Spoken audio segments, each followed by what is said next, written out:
감사합니다. 오늘은 대적 앞에서도 흔들림 없이라는 제목으로 하나님의 말씀 함께 나누도록 하겠습니다. 신앙생활을 하다 보면 수많은 도전이나 여러 가지 어려움들 그리고 대적을 마주하게도 됩니다. 하나님의 일을 수행하는 가정이나 선한 의도를 행하는 모든 일이었음에도 불구하고 예상치 못하는 시험이나 그런 방해들이 우리 안에 있다는 것이죠. 이런 상황은 우리를 낙심하게 하거나 때로는 하나님의 일을 멈추게 하는 일도 있게 됩니다. 오늘 본문 느헤미야 4장은 예루살렘 성벽을 재건하는 이스라엘 백성이 대적의 방해 속에서 기도의 삶을 통해서 하나님을 이루어가는 하나님의 일하심을 또 바라보는 그런 모습들을 보게 됩니다. 오늘 우리에게도 신앙의 실천과 결단에 대해서 중요한 교훈을 해주고 있는데요. 우리 말씀을 통해서 두 가지로 한번 생각을 해보도록 하겠습니다.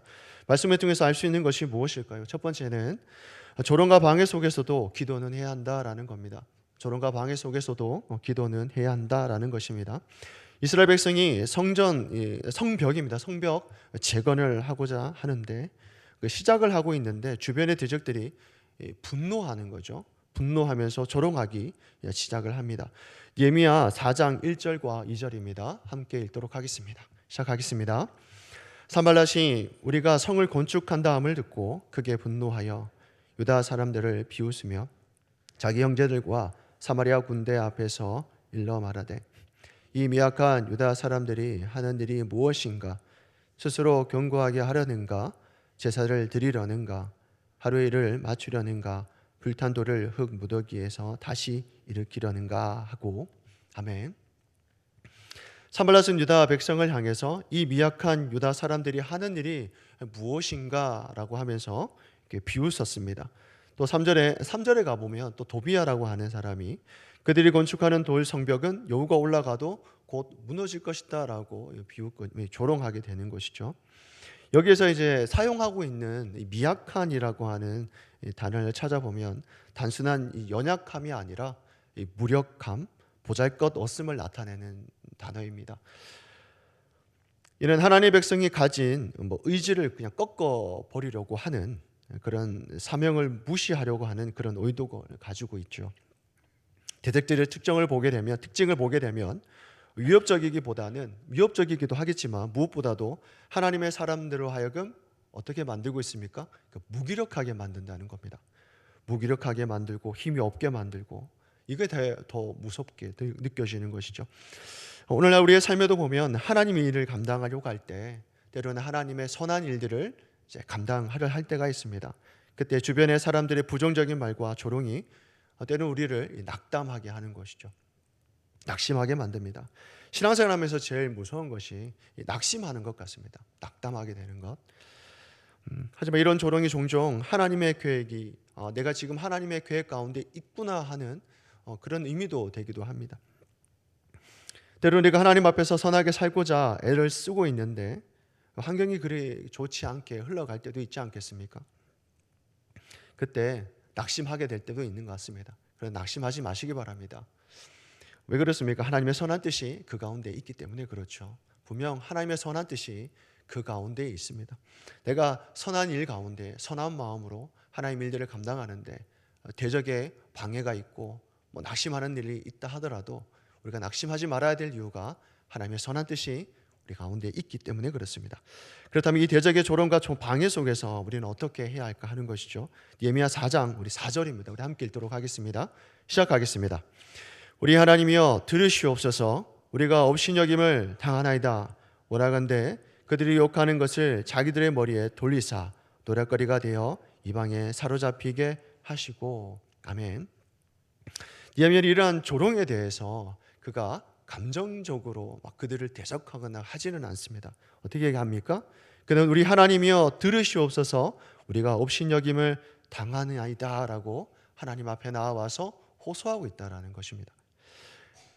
느헤미야는 대적을 향해서 대응하는 것이 아니라 하나님의 주권 안에서 모든 상황을 맡기고 있다는 겁니다. 그리고 백성들은 마음을 다하여 성벽을 재건했고 결국 성벽의 높이가 절반에 이르게 됩니다. 무슨 말이겠습니까? 느헤미야의 기도는 단순히 도피처가 아니었다는 거죠. 그러니까 도피처 삼아가지고 이제 기도만 하겠다 이런 것이 아니라 진짜 기도한다는 게 뭐냐면 행동하는 것까지 포함하고 있다는 겁니다. 그러니까 기도는 그가 단순히 기도하면서 내가 그걸로만 기도만 하겠다 이런 것이 아니라 하나님의 능력을 의지하면서 한 발 한 발 내딛고 나아가는 믿음의 선언이었다라고 하는 거겠죠. 그래서 성도의 삶에도 우리의 마음을 낙담하게 하는 또 낙심하게 만드는 일이 일어날 수 있습니다. 그때마다 우리가 해야 되는 게 무엇일까요? 기도하면서 그 일들을 하나씩 하나씩 한 발 한 발 내드리면서 감당해야 한다는 것이죠. 당연히 기도가 중요한 겁니다. 기도가 먼저이면서 그 기도가 원동력이 되어서 그 일들을 감당하는 것이죠. 그렇게 하나님 앞에서 승리하는 저와 성도님 되시기를 주 예수 그리스도로 축원합니다. 아멘. 그렇다면 말씀을 통해서 우리가 또 하나 알 수 있는 게 뭘까요? 두 번째는 낙심과 두려움을 넘어선 한 사람의 믿음의 행동이 필요하다라는 겁니다. 낙심과 두려움을 넘어선 한 사람의 믿음의 행동, 그 한 사람의 행동이 필요하다라고 말씀해주고 있는데, 산발락과 도비아 그 일행들이 이제 성벽이 절반 정도 완성되어졌다고 하는 소식을 듣고 또다시 이제 분노하게 되죠. 분노하면서 그들을 요란시키자, 이스라엘 백성들을, 유다 백성들을 요란시키고자 하는 그런 마음이 또 다시 일어난 것 같습니다. 그래서 그 소식을 듣고 다시 이제 느헤미야는 방비를 세우긴 합니다. 방비를 세우면서 또 나름대로 이제 그 일들을 위해서 방비하기 위해서 준비를 하고 있는데 문제가 있습니다. 어떤 문제가 있냐면 외부로부터 오는 공격은 괜찮은데 이제 내부 안에서 일어나게 되는 일들이 있다라는 것이죠. 느헤미야 4장 10절입니다. 우리 함께 읽도록 하겠습니다. 시작하겠습니다. 유다 사람들은 이러기를 흙더미가 아직도 많거늘 짐을 나르는 자의 힘이 다 빠졌으니 우리가 성을 건축하지 못하리라 하고. 아멘.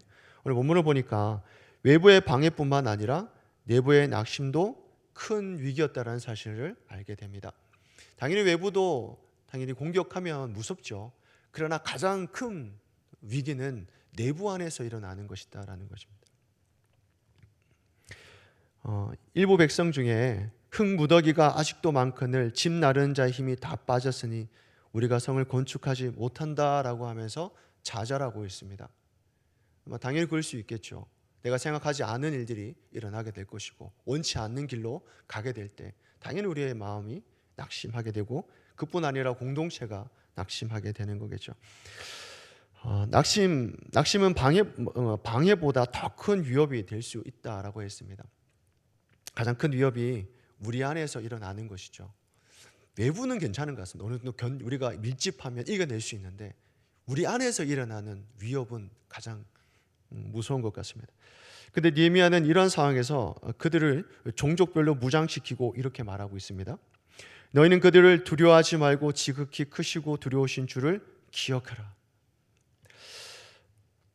이들을 뭘 하고 있습니까? 느헤미야가 격려하고 있다라는 것이죠. 격려하고 백성들로 하여금 한 손에는 일하는 도구를 또 한 손에는 무기를 들고 일하며 밤낮으로 경계를 늦추지 않게 하고 있습니다. 지금 느헤미야가 하는 것이 무엇입니까? 계속해서 그 공동체를 독려하고 있는 것이죠. 첫 번째는 우리가 너 지금 하나님을 기억해야 되지 않겠냐? 하나님의 일하심을 기억해야 되지 않겠냐? 그러면서 막 같이 기도하자 하겠고 막 격려하겠고 독려하지 않겠습니까? 그러고 나서 우리가 해야 될 일들을 철저하게 알려주고 있습니다. 그렇습니다. 우리의 삶에도 하나님의 사명을 이루려고 할 때 어떤 일을 할 때 또 교회 안에서도 당연하지 않겠습니까? 함께 어떤 일들을 감당하려 할 때 가장 무서운 건 내부에서 힘이 빠지고 지칠 때라는 겁니다. 열심히 앞에서 일하려고 하는데 너 그거 되겠어? 이런 한마디가 얼마나 힘겹습니까? 앞에서는 열심히 하려고 으쌰으쌰 해보자 하는데 뒤에서는 안 됩니다 하면 그만큼 힘든 일은 없는 것 같습니다. 그러나 우리는 하나님을 기억하면서 다시 용기를 내야 한다는 것이죠. 우리의 힘은 우리 안에서 나오는 것이 아니라 지극히 크시고 두려우신 하나님으로부터 오기 때문에 그렇습니다. 그런데 여기까지 이 일을 누가 감당했다고 성경은 말씀하고 있습니까? 느헤미야가 그 일을 감당했다는 것이죠. 우리가 하나님 앞에 다시 서야 된다. 우리가 하나님을 기억해야 된다. 이 일을 감당해야 된다. 누가 그 일을 감당하고 있습니까? 그렇습니다. 느헤미야가 감당하고 있죠. 느헤미야는 단순히 성벽을 쌓는 데에만 초점을 맞추고 있지 않습니다. 그는 백성들이 하나님 안에서 깨어 있도록, 당신의 백성이 하나님 앞에 나와서 깨어 있도록, 그들의 힘을 낼 수 있도록, 하나님의 일을 이루어갈 수 있도록 그들을 격려했다는 것이죠. 누가 격려합니까? 느헤미야가 계속해서 격려했다라는 겁니다. 그렇습니다. 하나님의 일을 수행할 때 성도의 삶에는 분명 대적의 방해뿐만 아니라 내부에서도 낙심하게 만드는 일들이 일어나게 됩니다. 그때 우리는 어떻게 해야 하겠습니까? 그렇습니다. 기도하며 하나님의 도우심을 구해야 되죠. 그리고 우리 안에서 그 일을 감당할 수 있도록 내가 격려하는 것입니다. 기도하는 것 가운데 서로를 격려하고 할 수 있다고, 잘할 수 있다고, 때로는 좀 부족하다 하더라도 너라면 할 수 있다라고 격려해야 되지 않겠습니까? 낙심하는 것 가운데 있는 우리 지체들이 있다면 너 할 수 있다고 그렇게 격려하고, 또 오늘 내게 맡겨진 일들 또 공동체를 위해서 기도하는 그런 저와 성도님 되시기를 주 예수 그리스도로 축원합니다. 아멘. 기도하시겠습니다. 지금도 사역 사시는 하나님, 감사와 찬양을 올려드립니다. 새벽을 깨우며 기도의 자리로 나올 수 있도록 인도하심 또한 감사드립니다. 우리 삶의 모든 영역 속에서 거룩함을 유지하게 하여 주시고, 하나님께서 내게 맡겨주신 일에 작은 일이라도 그 책임을 끝까지 다하는 당신의 백성의 삶이 될 수 있도록 인도하여 주옵소서. 때로는 우리가 어떤 일을 할 때 낙심하게 되는 일들이 많이 있습니다. 외부로부터 오는 공격으로부터, 아니면 우리 안에서 낙심하게 되는 일들이 있는데, 그 가운데에서도 우리가 하나님의 능력을 믿고 의지하며 기도 가운데에 승리할 수 있도록 축복하여 주시옵소서. 오늘 하루도 은혜 가운데 살게 하여 주시지 믿고 감사와 찬양을 올려드리며 예수 그리스도의 이름으로 기도드리옵나이다. 아멘.